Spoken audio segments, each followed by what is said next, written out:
Bengals, of course, the colleges, and now the soccer team FC Cincinnati has arrived. But there is another sports team, and this one's an all-women's team that maybe you don't know about. The team is now 10 years old. Local 12's news reporter Jeff Hirsch and also photographer Ed Burkholder invite you to roll along.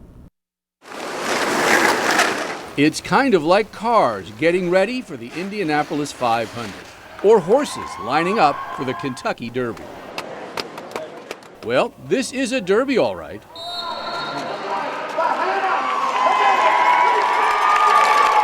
Roller derby. Hold 'em, Scary, hold 'em! It's a full contact sport on roller skates. These are the Cincinnati Rollergirls. Sometimes it's fun to hit people. Part rugby with a scrum, part speed skating with an oval, and part hockey with a penalty box. Roller derby has pretty much skated back from the dead, with women leading the revival. At the heart of it, it's just a blast to play. These roller girls play at the venerable Cincinnati Gardens, once home to hoops and hockey, now home to skates with wheels, not blades. At first, roller derby may look like pro wrestling on skates, but it's definitely legit. There are rules. Each team has a designated player called a jammer and 4 blockers. The jammers have to get through the crowd, lap the pack, and after that, the jammer scores a point for every opponent she passes. 2 30-minute halves, most points wins.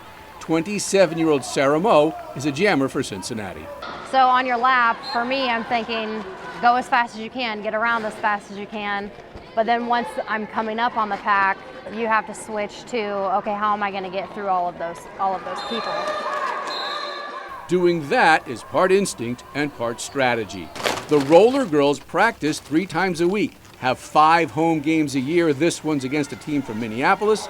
There's a similar amount of road games, and all for no money. You guys all make the big bucks, right? Not exactly.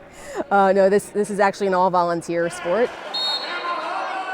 Lauren Bishop owns the team. She began as a skater in year 1, 2006, and rolled up the ranks to the owner's booth. Well, actually, there is no owner's booth. It's just a chair. You ever talk to Bob Castellini or Mike Brown on sports ownership issues? No, but that is on my to-do list.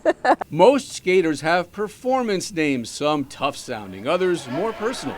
My derby name is Misprint, which was inspired by my former job as a newspaper reporter. I was kind of poking fun at my profession.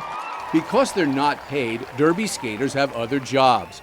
Lauren Bishop now works in marketing. Sarah Moe is a technician at a dental office designing crowns and bridges. And we mill it out of a material called zirconia. This is Sarah's 2nd season with the Roller Girls, but skating's been in her blood for a long time. I actually was a rink rat. This rink rat joined the Army out of high school, but there were not a lot of roller derby teams in Afghanistan nor Iraq where she served. In the military, Sarah was a sergeant. In the derby, she's Royal T. That derby name combines Sarah's love for her hometown Kansas City Royals with the first name of her daughter, Thea.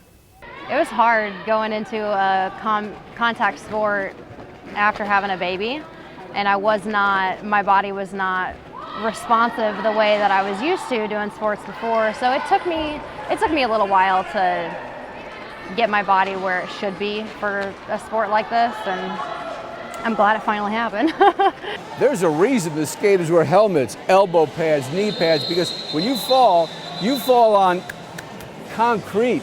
Ouch, that's gotta hurt. Imagine playing football on this. Hold them down, Nuke, hold it! Jeff Hirsch, Local 12 News.